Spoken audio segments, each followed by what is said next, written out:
Super Idol di Charo, donate me to 10 by Chung for the 100% true and honest review of Dragon's Dogma 2.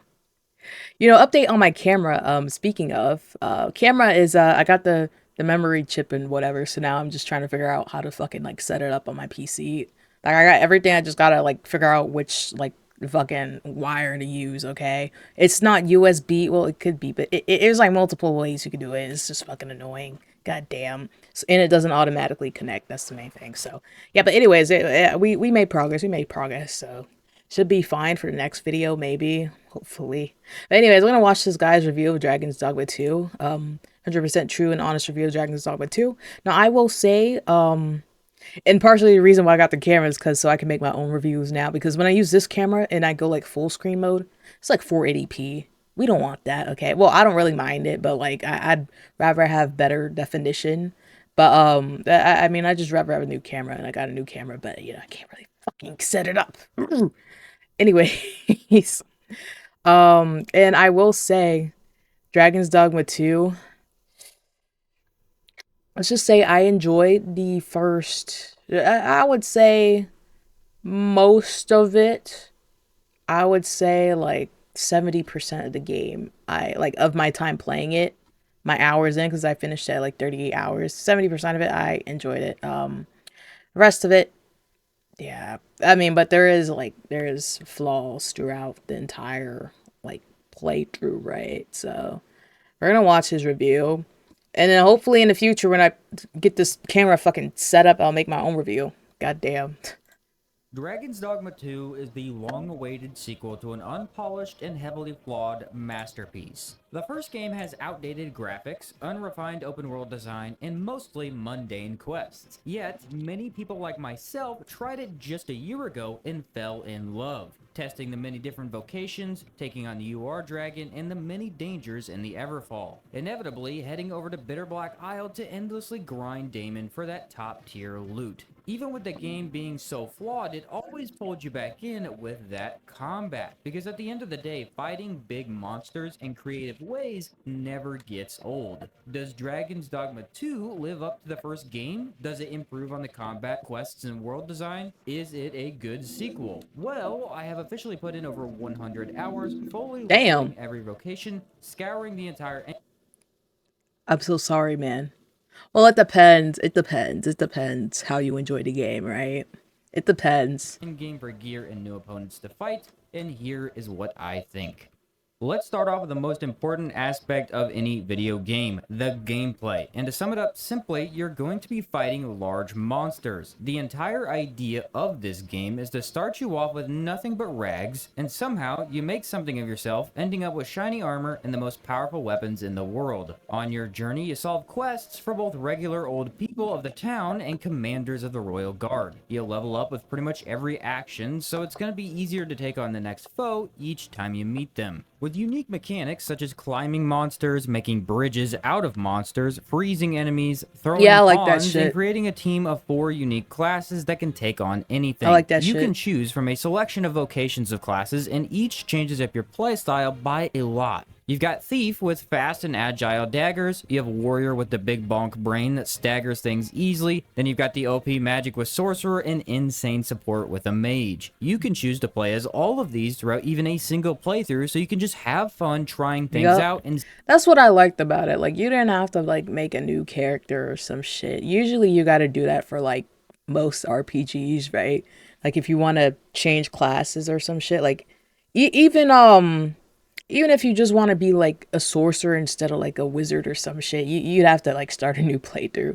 Some games, though, they count it as, like, a specialization. Like, you're a mage, and then, like, oh, you can be, like, a wizard later on with, like, yeah. But most of the time, you're not allowed to do that, right? In this game, you can you can be a warrior. You can straight up be a warrior. You can be a fucking mage. It's really never really like that in RPGs. So in Dragon's Dogma, this is really good. I like that. seeing what fits for you. Then your pawns also get a variety of vocations. All of the pawns get less options as they can't be the more flashy mixed vocations, those being Mystic Spearhand, Trickster, Warfarer, and Magic Archer. Now, you get one main pawn who sort of acts as a secondary character for you. You're going to level her, choose her gear and vocation, but an AI is going to play for her. Then you can opt to bring along 2 other pawns people on the server have made. If you've got friends with the game, you can actually select their pawns and thus play indirect co-op in a single-player game. And this gets real fun with, say, you as a warrior for damage, having a mage pawn to be the ultimate support, and then bring along a sorcerer and archer to round out your team. The goal is to take down the biggest monster you can with the perfect team composition, which means this game offers unlimited playtime because you can always switch pawns, equipment, and skills to make any encounter something brand new. And well, the gameplay is perfect. Well, I wouldn't say brand new. There's an endless amount of fun to be had because, like I mentioned earlier, enemy encounters are wildly different. The environment itself might change how you deal with the same opponent. It being nighttime might actually bring to life new enemies altogether, and you can even abuse the brine in the water to swallow griffins for free. The endless lust for the next big monster fight makes this game an absolute blast, start to finish. But with that, like, where's the claws at? Where's the loot? You don't get the loot, right? I mean, I think sometimes it showed up. No, I don't think it. I would say if it doesn't, it was rare. But like, yeah, if your griffin just falls off the map, I think I was watching Asmongold's gameplay and the fucking griffin just fell out the sky or some shit. He didn't get the loot. I mean, he got the kill, right, in the XP, I think, but he didn't get the loot. That's fine though. Like I like the ways they can like just randomly die. You know, there's chances for them to like. You know, you can like cheese it, right? You know, it's just like, it reminds me of Baldur's Gate. I like that. Plus, it's one of the good things. It actually lets you get to be a powerhouse. There's no balance in this game. You can straight up be overpowered with anything you want because it's fun to deal all of a dragon's health in a single attack. So the vocations are your classes that you're going to choose from. These have been heavily toned down from the first game, but still have their own individual flair to them. None of the classes have 2 weapons this time around. Before you had Strider with a bow and daggers, or Mystic Knight with a magic shield and mace. Now each... That sounds cool as shit. What the fuck? Yeah, I might play the first one. Well, no, because they're saying like the first one is pretty much the second one, but like, you know, a little bit better graphics. You know, yeah, some innovation, but not really. I'm still probably going to play it in the future anyways, but yeah.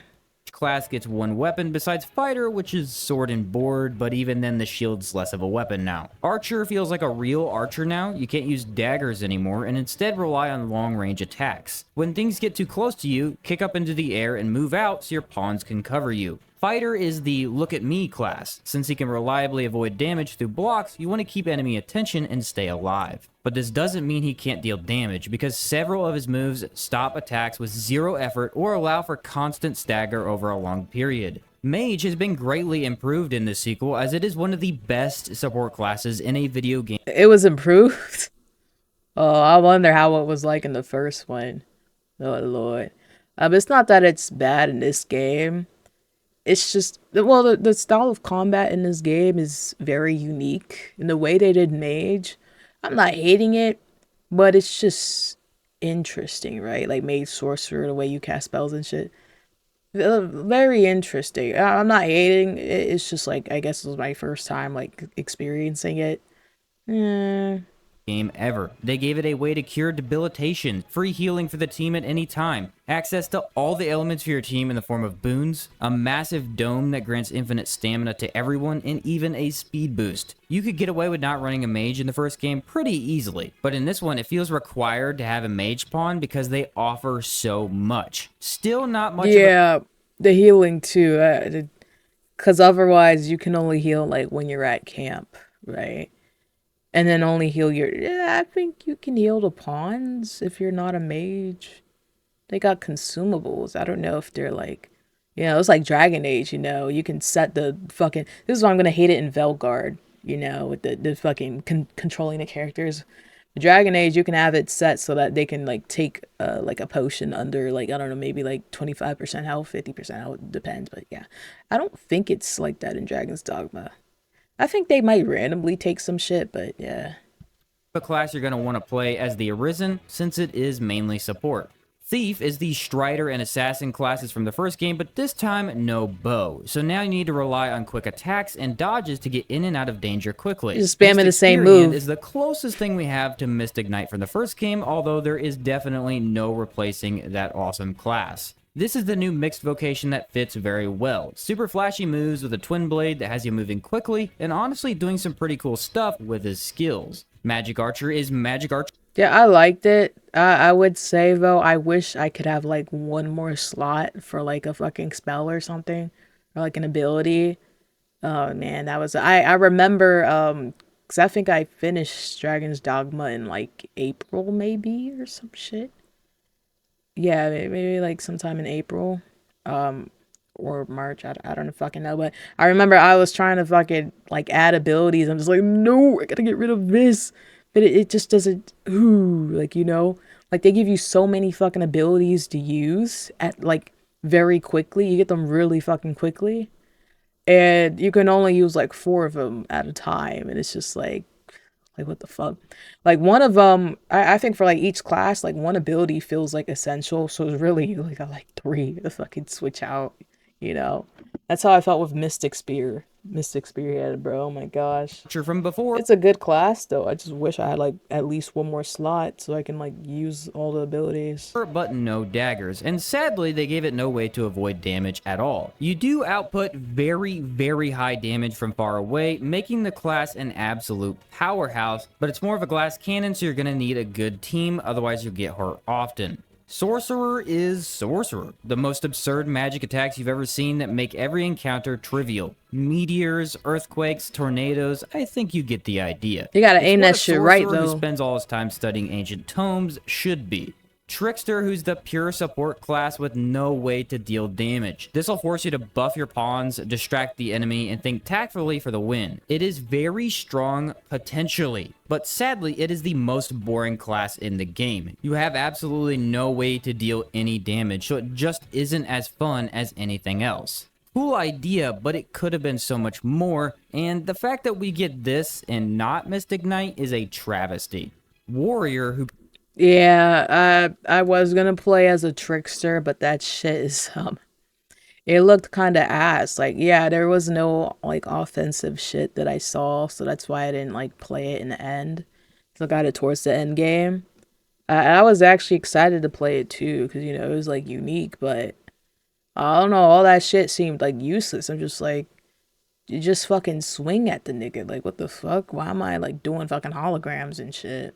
got the biggest upgrade from the They first don't game. care. This guy was really tough because he had less than every other class. But in this sequel, he's arguably one of the best classes, nearly immune to damage and stagger while taking out huge health bars in a single hit. Some of the highest stagger potential you're gonna get, all while easily hitting enemy weak points and feeling like a beast while doing it. And then there is the Warfarer, which is the jack of all trades. He gets the best augment in the game, as well as a skill to swap to any weapon in an instant. So you can play all of your favorite vocations at the same time, pretty much. Really cool idea, and I'd say properly balanced too, since you can't use all of the skills at once.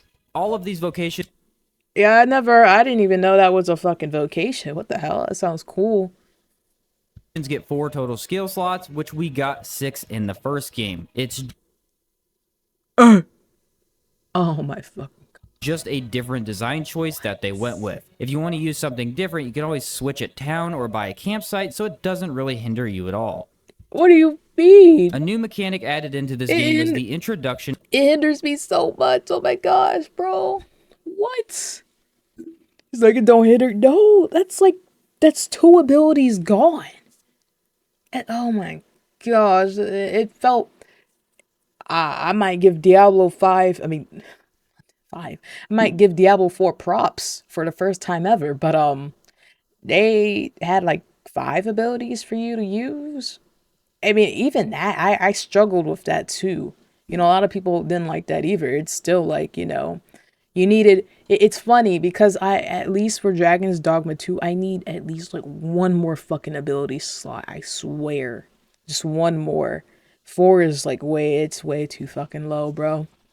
And so I'm scared for Velgard because everyone's like, okay, how many, like, what's in the hot bar? Like, how much shit can you put in the hot bar, right? I can see, they fucked with the combat this time, so well, they changed it, so we'll see. Not Dragon Song, Diablo 4, five abilities. And the thing is, it's pretty much like Dragon's Dogma 2 with like the 4 abilities, because one of the 5 abilities is literally like a basic attack. It's literally the basic attack, so it's really only 4. And that's why people were asking for like another ability slot. But nope. And I think in Diablo 3 you had more ability slots from what I heard, maybe, possibly. So I don't know why, like, oh my god, these video games are just changing shit for no reason, bro. Of master skills. Basically, there's one NPC out in the world somewhere who's mastered a vocation. If you prove your worth to them, they'll grant you a scroll that teaches you a master skill from your class. For example, if you find a little girl in the woods early on in the game, you can hand her 5 grimoires. She gives you a sorcerer skill. Her grandma gives you a mage skill, and her dad can give you the other sorcerer skill if you give him the same grimoires. All classes have a master skill, with some like the thief and sorcerer getting 2, because they're cool, I guess. And the only distinction between these and regular skills is that the warfare class can't use them. So if you want to be jack of all trades, you can't be a master of any of them. But this system's actually a great addition to the game. You're rewarded heavily for interacting with people around the world and assisting them with their dilemmas. It's completely optional and very much not required to beat the game. But do so and you do get the best skills in the game, by far. The one for Thief literally makes you unkillable, so these are very much worth your time to go and get. And what's really cool is that pawns can use these as well, meaning you're going to need to get several, if not all of the master skills, in order to have them when either of you need them. An excellent mechanic added into the game, because being rewarded for your efforts is a huge incentive to play a video game in the first place. The open world efforts is a huge incentive to play a video game in the first place. That shit is so cracked. Open world is by far one of the biggest improvements from the first game. In the first one, you have grassy hillside or misty forest, and you never ever needed to go to the forest at all, really meaning everything was grass or more grass. Well, now you've got a large forest area, a desert, this short volcanic area, and mountains everywhere. Heck, the misty area even made a return, although now it's kind of a land of the dead type of thing. You start out in the grassy... It's pretty much just, I mean, you're basically in the grass area the entire time, most of the time. Rest of the areas, it's like, yeah, you're just there for a short while. It's still fun. I don't really, I actually like the kind of like realistic approach to the environment and shit. It's different from other games. Forest where goblins roam free and bandits try to pick your pocket. You move up into the elven territory, which is more dense and maze-like, fighting ogres and such. You can make your way up to a battleground area with this crumbling castle, finding a sphinx who offers riddles, which is sort of the most mountainous area in the game. Directly under this is, well, essentially a hole in the earth. Surrounded by mountains, it's impossible to navigate and filled with the dead. Liches, skeletons, wisps, and the actual undead are everywhere. And as far as I know, there's never any reason to come here. Just pure exploration. Moving on into the massive desert, things get very interesting, because here you're going to need to explore thoroughly as to not miss caves hiding, say, a Medusa, many Garm that are known as wargs in this game, chomping on some lost dogs. And surprise, there are a few dragons lurking around. My favorite idea here was the system of... Well, actually, no, shit. I mean, you play Dragon Age, and I think there's only 2 dragons in Origins. And then in Dragon Age 2, I don't think there's any dragons at all in Dragon Age 2. I mean, if you count the Quinari, not really. Yeah, I don't think there is. I don't think so. I mean, if you count, what's her name? I mean, that Mythal lady, forgot her name, Flemeth. But you don't fight her in Dragon Age 2. You don't fight her at all. Dragon Age Inquisition, yeah, you actually get to fight like dragons that are, like not really part of the story, They're actually like fucking in the game. Ropes that you can travel on. You hop in a small wooden platform and start turning the wheel. It's going to take you to like a central hub where you can then get on another platform to travel in several different directions, letting you skip all of the dangerous forks and curves that the normal road down below has. Doesn't even need to be used really, but offers more to the world design for sure. After scraping your way through a dangerous cavern, you come out on the other side to a volcanic region. And I'm telling you, this world is incredibly dense. Sometimes you might be begging to stop fighting things because around every corner is just more and more. This world is far more. Yep. That's why I used the by the time I was heading to Badal, I think that's how you say it, the desert place with the fucking furries. I was pretty much I was tired of like finding enemies at every corner, low key. I just wanted to continue the main story. And main story was mid, so you can already guess, my rating for this game. Interesting to explore than the first, and the more you get to know the landscape, the faster you can find bigger and more interesting monsters to fight.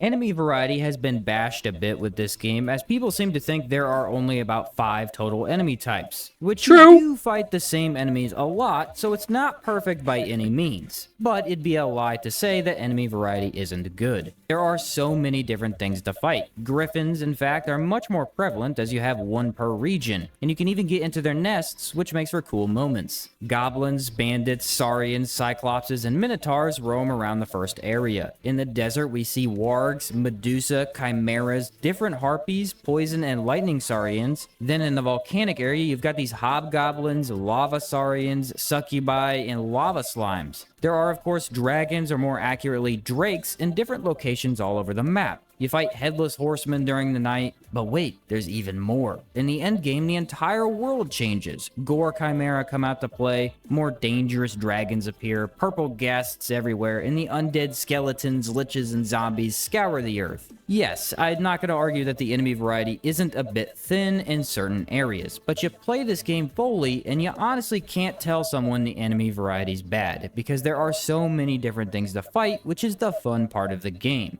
Now, they did It's bad. exclude hydras and the floating. It's bad. He's trying to defend it. No, it really is like 5 fucking enemies. You spend most of your time in like the grassy area, and so you're really fighting the ogre, the dog nigga, some Bigfoot nigga. I mean, it's pretty much the same thing, but like different reskins essentially. And then you got the saurians and the goblins, and he's trying to like he's trying to like make out the goblins and the saurians as like different, because he's like, oh, you got the lava saurians, or like, oh, the rock saurians. It's the same motherfuckers, bro. It's the same shit. It's just boring. That's kind of what I don't like. What are the things I don't like about the game? The enemy variety is pretty dog shit, not gonna lie. Very, very few in number. Very, very few in number, I will say. He's trying to make a point of like, it's different, but it's Eyes for some reason. Cool enemies just not in this sequel, but again, it's not the same game, so no reason to really expect everything to be the same. And another issue people always bring up is reskins, because goblins and saurians are quote-unquote reskinned multiple times in this game. And while this is true, you've got like small green goblins, red goblins, skinny axe-wielding goblins, then there's the lava, water, rock, poison, and lightning saurians. You begin to go, oh boy, this again. But at the same time, each enemy behaves differently, has different attacks, and different weaknesses. So finding the one cave with electric saurians in it was still pretty cool, because they weren't at all the same enemy as the regular ones earlier on.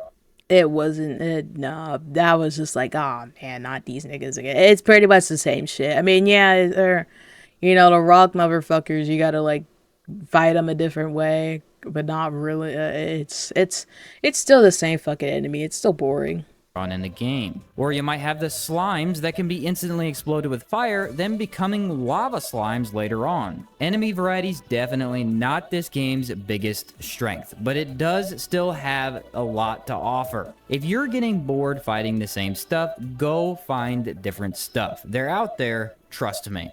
Another new mechanic in this If you try and find a different stuff, that's gonna be a long ass walk because you don't want to use your fucking teleport stones, bro. sequel is the introduction of the Dragon's Plague. What happens is your pawns can be affected by this dragon disease, either through fighting dragons or contracting it from other pawns. Your followers start to become more agitated and less agreeable with you as the disease progresses. Eventually, they're going to disagree with your commands altogether and have red glowing eyes. Like, if fuck you you, happen to nigga. sleep in a town with one of these pawns in your party, they turn into a dragon in the middle of the night and kill every NPC in that town. Does not matter how many pawns you have, doesn't matter.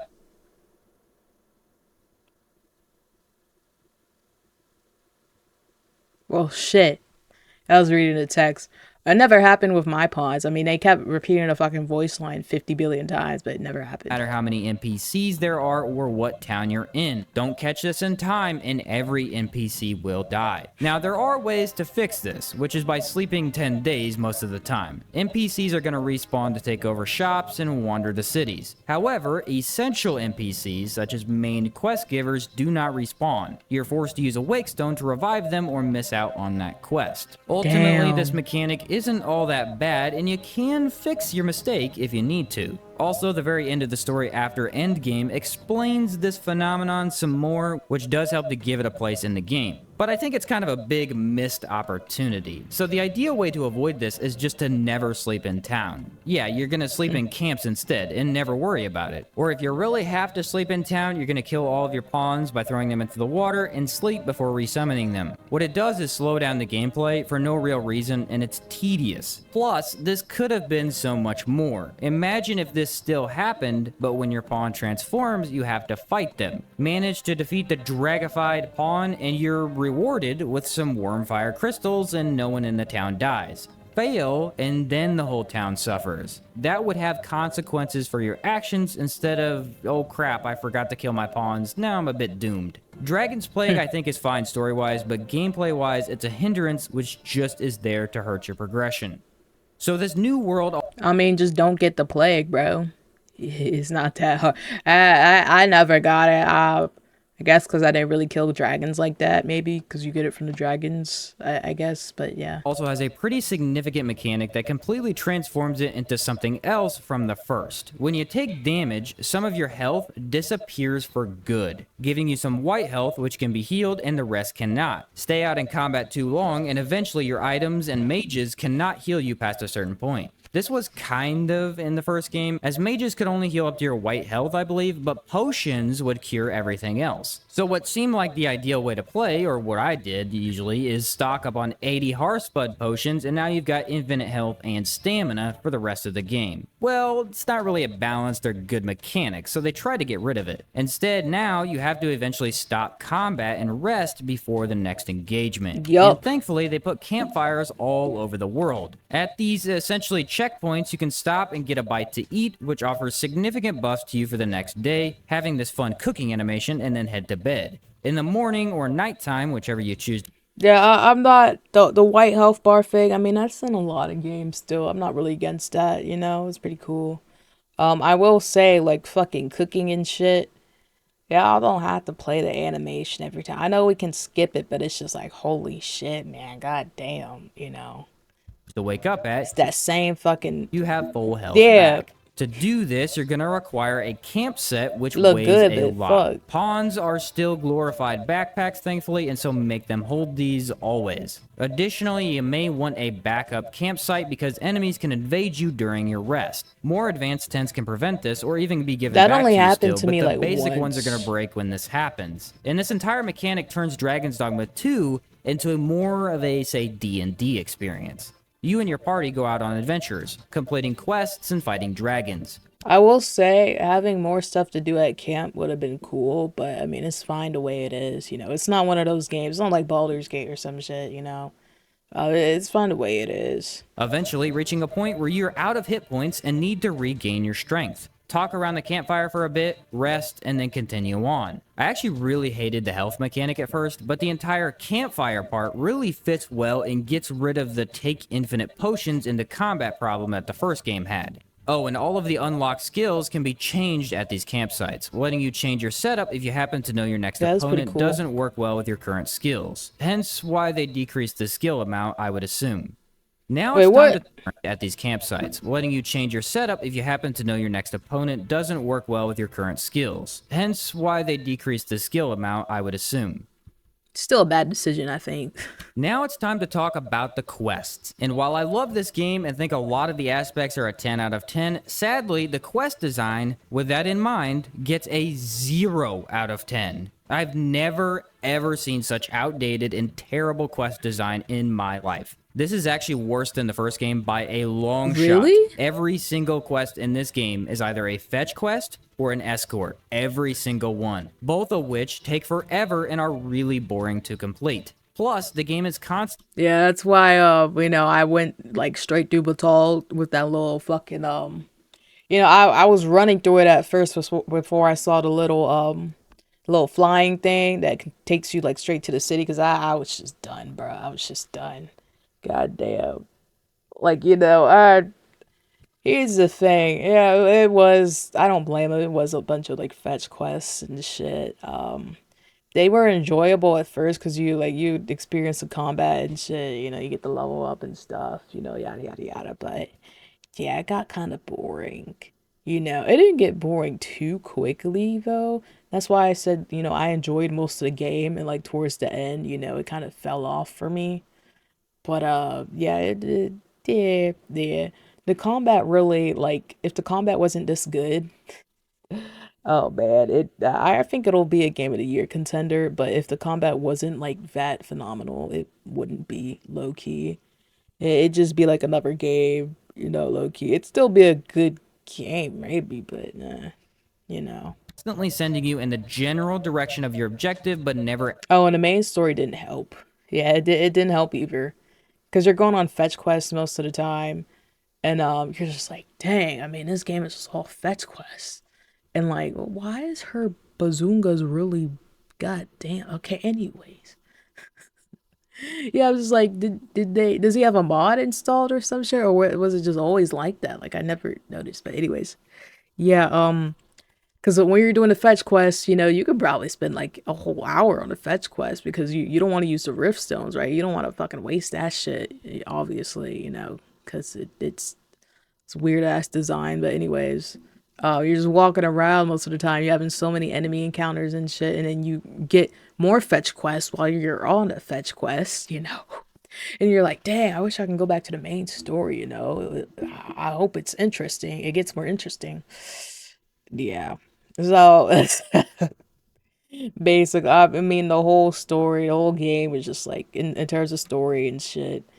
Story usually gets me hooked up. Like, if the story was good, then I would rate the game higher.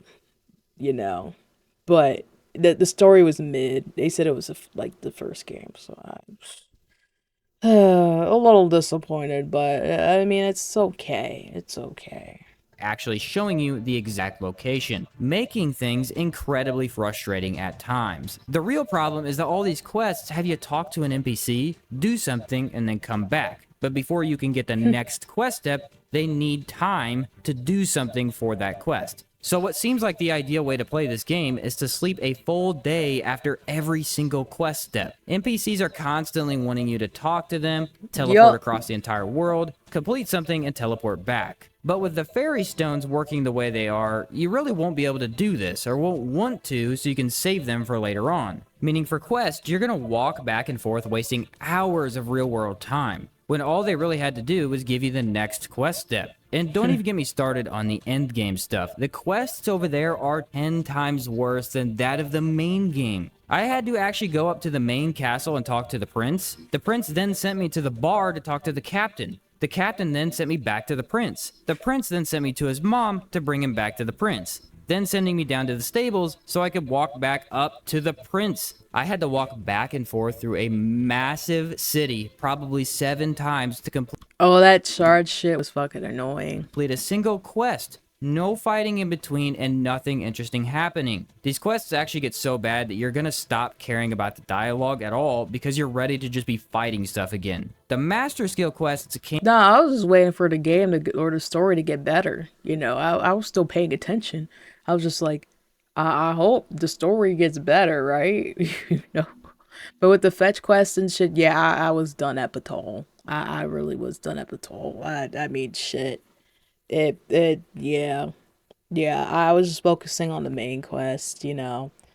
I was just getting tired of everything. be fun, but even those have you travel back and forth a little too much. Now, we do get a really cool character known as the Sphinx. This is like a more unique... Oh, and on the traveling back and forth, yeah, that shit's annoying. It's annoying. I mean, for the quest too, like just for the talking quest, like the captain and that shit was annoying, bro. I think I went inside that castle like 5 times. 5 fucking times on like 5 different nights, you know, pretty much. I was just sleeping on the bench constantly, bro. Oh my god, that shit was annoying. Anyways, yeah, that's stupid. And then yeah, most of the time in the game, like I would say in general, it's not the main quest because you can finish this game pretty damn quick. It's not a lot of quests, right? And then even like fetch quests in general and shit, it's not a lot of quests in the game. The problem is you gotta walk back and forth, back and forth. If you don't want to walk back and forth, well, you gotta use those damn fairy stones. And well, if you're out of fucking damn nah, I was trying to be funny, but if you're out of fucking fairy stones, well, shit, nigga, you gotta buy them. So you're just ended up spending like 199 on fucking fairy stones and shit because you're tired of walking back and forth. You know, if you walk back and forth without any like stones or teleportation and shit. And maybe with the little horse ride things, I forgot what they're called, carriages, ox carts. Yeah, you'd be like 100+ hours, maybe more. 'Cause holy fuck, bro, it's just so tiring. Griffin who gives you riddles instead of fighting. I love this character and really enjoyed the idea. Problem is, even this was just more fetch quests. You've got to teleport to and from her location in between all 5 steps, and then do it all over again once she moves to another location. At least these ones were unique and offered cool rewards, but it turned a really cool experience into a massive chore that I had to stare at a guide for. I really hate to say it, but for a lot of people, the quests will actually ruin this game for you. There are a few that are cool, like using a cat mask to sneak through the border gate or copying a special jewel so 2 merchants can each have one. But then someone's gonna ask you to escort them around the map for the 80th time, and you start losing your mind. Why is he smacking his Don't ass? design fetch quests like this. Don't design escort quests ever. Both are just bad in general, and even worse when they're repeated over and over. Yeah. As for the story, I actually really liked this one. The first game had a great story overall, although it was lost by most people as it was not well explained hardly at all. It was just really confusing. This one, however, is very simple. The Arisen can control pawns. Other greedy people want this ability, as that would obviously be very useful. So they use these dark red crystals taken from the dead souls of past Arisens and try to summon a dragon to change the world. It all goes wrong, and you try to get your heart back. Super easy to follow and gives you something to snap back to in between all the other activities. What a lot of people missed is that at the end of the story, it's not actually the end. Once you get to the end game, you need to use God's Bane on yourself while riding the dragon for a secret end game. And there you're gonna get the actual story. Like, they explain everything. Dragon's Plague, the brine being overpowered, swallowing even dragons, your connection to the world, and how it's all a cycle. And there seems to be an actual happy ending, which is really cool. This is the kind of game that seems very shallow story-wise, but it's probably because you missed the actual ending. I know I did the first time around, as it's really easy to miss and just go... But even so, like, just the whole... Like, it's kind of predictable. Like, it's pretty simple game. Like, end game... Yeah, that's pretty cool with the true ending and shit. Very interesting to know. I mean, they just tell everything you know at the end. But also there's another end game, which is, it's still an end game, even though it's not the true end game, right? And that one was, I mean, it's just, it's just the end, right? But I feel that way with the true ending. It's just like, oh, okay, that's good to know. But like, it'd be, I don't know, maybe they could have gave I don't know, some cooler hints or like facts during the actual story instead of like being at the fucking end, like at the ending cutscene of the game, right? I don't know, it just felt pretty mid to me. Maybe because I'm just used to BioWare storytelling, right? They're like the masters of this shit, man. So yeah. Straight to NG Plus by accident instead of the actual end game. Speaking of the end game, I do want to mention that it is amazing. I was actually told by several people that it wasn't worth the time and that I should skip it. Not really sure why they said this, because this is where the most fun can be had. Now, it isn't perfect, and I already mentioned that the bad quest design gets even worse there, but there is so much fighting to be had. All of the spots on the map that had water now don't. Your job is to explore every inch of these newly uncovered areas. There you're going to find new enemies, much tougher dragons, many more night creature enemies, making the Headless Horseman way more common, and even special loot. Yes, there are hidden chests all over the new areas that grant the strongest armor in the game, and all you do is fight stuff, which is absurdly fun. Now, this unfortunately comes with two different problems. Number one, your time here is limited, because you need to destroy the 3 laser beams quickly, or I guess the world gets taken over. But even once that threat is cleared, you can't stay here forever because campsites no longer work. The mechanic that lets you restore all of your health, yeah, that doesn't work anymore. So after you use up your 10 days at the inn, you're just kind of screwed. Either use wake stones to revive, apparently switch classes to get your health back. Yeah, because I mean, when I went to the end game, I didn't even know it was a fucking like end. Like I didn't know like we was wrapping this bitch up that quickly. I thought I had like maybe another 10 hours at least or some shit. No, it was like, nah, nigga, we ending this shit now. I was like, oh shit. So I didn't even get to experience the maze archer or the mystic archer, whatever the fuck that class is. I was actually waiting to use that class, but couldn't because I didn't really understand the end game. I'm just like, oh, okay, this is the fucking end. Like I gotta go. Like I gotta stop the fucking that big ass statue from walking and shit, right? You know? So like I gotta, but I mean, I guess you can like go out and explore and shit, so that's cool. But I already finished the fucking game, so I don't even want to go back. I'm just like, all right, bro. Like I was just finished. I was just finished, you know. Back or simply move on. It's almost as if they don't want you to be in endgame very long. But that's kind of weird because endgame's supposed to be the, oh, just go fight big monsters. Explore all the new stuff. Well, no, because you're supposed to like stop the fucking statue. I think most people, well, a lot of people, I guess, me, we went to the statue and we like just fucking ended the game right there. Like we just went towards the end, you know. We didn't really go out to explore because there's no need to explore. Like, we follow in the main quest. Nothing else to do except for, I mean, maybe that little town on that checkpoint town, whatever the fuck that is. I didn't even go there because I was trying to stop the fucking statue from going. Goddamn, destroying the world and shit. So. And then get out of there, I guess. I actually do think this was better than the Everfall in the first game, because while that was kind of awesome, there was way too many wasted doors that didn't have bosses. It should have just been all boss doors over and over, since that was the fun part. This here is actually just boss fight after boss fight at times, and with some good loot to get as well. Overall, the endgame has some very questionable decisions, but still offers a lot to the player with some pretty cool and unique battles for the story as well.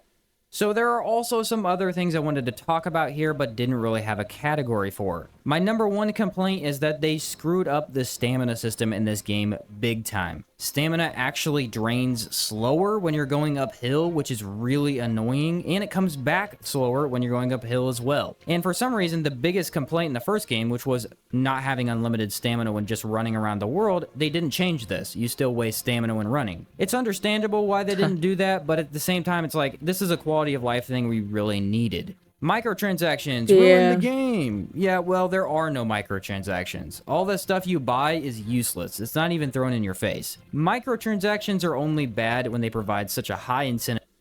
But what to say is useless. I think most people would be buying fairy stones if anything, but yeah. To use them, that you're forced to purchase to play the game. For example, let's say the best weapon in this game is through a microtransaction. Well, guess what? That is predatory and bad. Microtransactions are almost always bad in PvP games because they usually provide an advantage for players who have them versus those who don't. But in PvE games, especially ones like this where you just play solo, they're a way for companies to make money off of lazy people while not doing anything to harm the average player's experience. And from my experience, I've had almost no performance issues in this game since the beginning. I've played since day one until now, and nothing really. The main town had... Well, that's rare.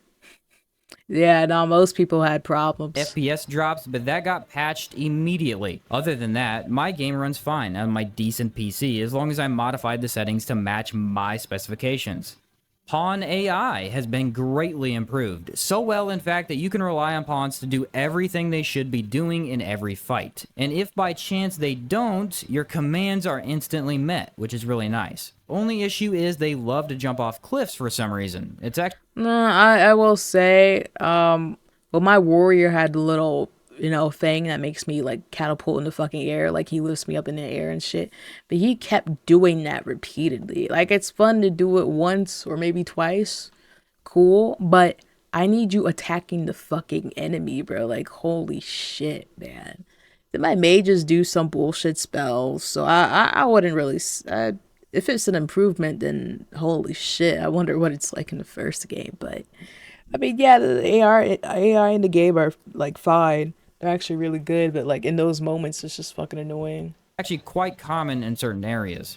Port crystals and fast travel were kind of a mess up, because port crystals are fine as you use them to create travel points around the world. The real issue is the fairy stones. They should have just given us the eternal one. They knew that was the way to fix fast travel in the first game. Why try this again? Money. I mean, you can buy fairy stones at the apothecary shops, but it's just unnecessary. Especially early on, it forces you to walk everywhere. The carts are actually a cool way to fast travel, as you get monster fights during their rides sometimes, but this just feels like a step back for no real reason. We all know that teleporting directly to where bosses would be over and over sounds way more fun. And no, with the ox carts, them bitches, like, sometimes get destroyed, and I'm just trying to go to a place, instantly. Now I gotta walk like halfway there still. Like, it's annoying.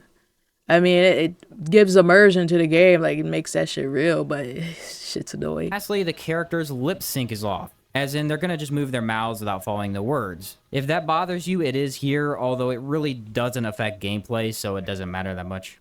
All things considered, I personally would give this game an 8 out of 10, which oddly enough is what I would rank the first game, so they're pretty much equal. The addition of unique weapons in certain places, a much more interesting world to explore, and every monster actually being able to be fought several times over is a great improvement. I think the game needs more, particularly another BBI situation where that really rounded out the game with endless content. Right now, there's no reason to continue leveling up, as you don't need to be stronger than level 50 to beat anything. But apparently, from what I've heard, you can get up to level 999? What the fuck? I mean, I don't have proof of this, because I haven't seen it, but that feels pretty excessive. The quest design and expensive fairy stones hinder this game more than it should, but the core combat is as good as it ever was and well worth your time if you like a true RPG, or at least just an... The game is overpriced. Is it like $70? I mean, that's pretty much every game nowadays. I mean, I think $70 for a game in general is too fucking much, right?